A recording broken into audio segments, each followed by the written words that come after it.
Iran conducted an airborne attack against Israel, launching over 200 drones as part of what it calls Operation True Promise. Iran says ballistic missiles have also been fired.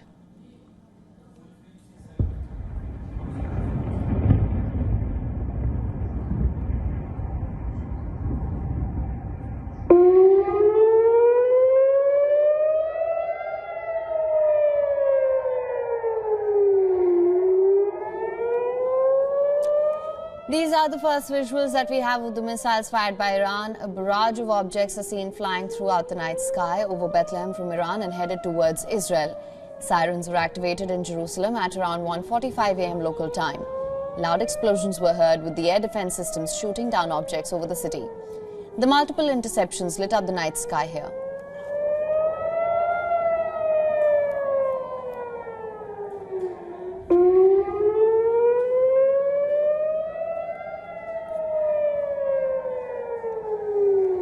As air raid sirens ring out, the Israeli Defense Forces have assured people that the aerial defense array is fully operational and is intercepting threats wherever required. An alert has been raised that people may hear explosions from interceptions or debris falling.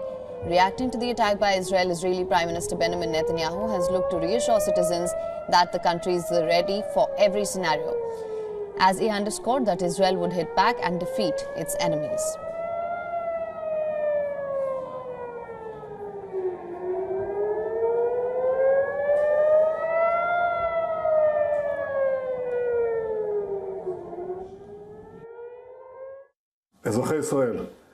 Citizens of Israel in recent years and especially in recent weeks, Israel has been preparing for a direct attack on Iran. Our defensive systems are deployed. We are ready for any scenario, both defensively and offensively. The state of Israel is strong. The Israel Defense Forces is strong. We have determined a clear principle. Whoever harms us, we will harm them. We will defend ourselves against any threat and will do so level-headedly and with determination. Citizens of Israel, I know that you are also level-headed. I call on you to follow the directives of the IDF Home Front Command. Together, we will overcome all our enemies. Iran has named the attack Operation True Promise. An Iranian military statement confirms that the attack is in retaliation for Israel's repeated crimes, including the 1st of April attack on the Iranian consulate, which Iran has blamed on Israel. It says it will strike again if Israel retaliates, citing Article 51 of the UN Charter of its attack. The message from Iran reads, and I'm quoting here, "The matter can be deemed concluded. However, should the Israeli regime make another mistake, Iran's response will be considerably more severe. It's a conflict between Iran and the rogue Israeli regime, from which the United States must stay away." Article 51 of the UN Charter says that member states have the inherent right of individual or collective self-defense if an armed attack does occur. US President met his national security team for an update on Iran's attacks against Israel. He reiterated that the United States' commitment to Israel's security against threats from Iran and its proxies is ironclad. That being said, a group of hardline supporters of the Iranian government gathered overnight in central Tehran to celebrate the country's missile and drone attacks against Israel.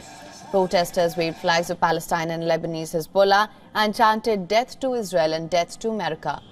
Remember, Iran launched dozens of drones and ballistic missiles towards Israel in an unprecedented revenge mission that pushed the Middle East ever closer to a region-wide war. The attack marks the first time Iran has ever launched a direct military assault on Israel, despite decades of enmity dating back to the country's 1979 Islamic Revolution. Now, correspondent Jody Cohen has shared more details on this as well. Listen to this.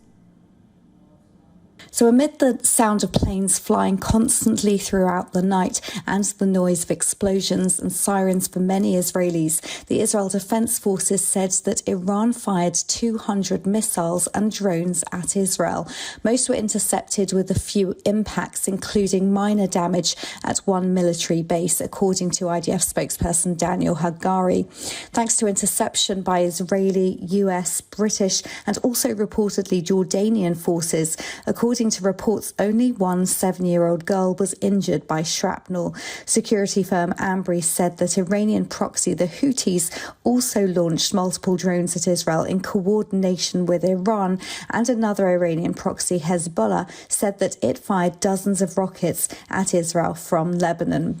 Now, former US ambassador to Israel, David Friedman, took to social media platform X, highlighting that Iran had fired at Jerusalem, including, he said, at the Al-Aqsa Mosque, and that Israel had intercepted that missile.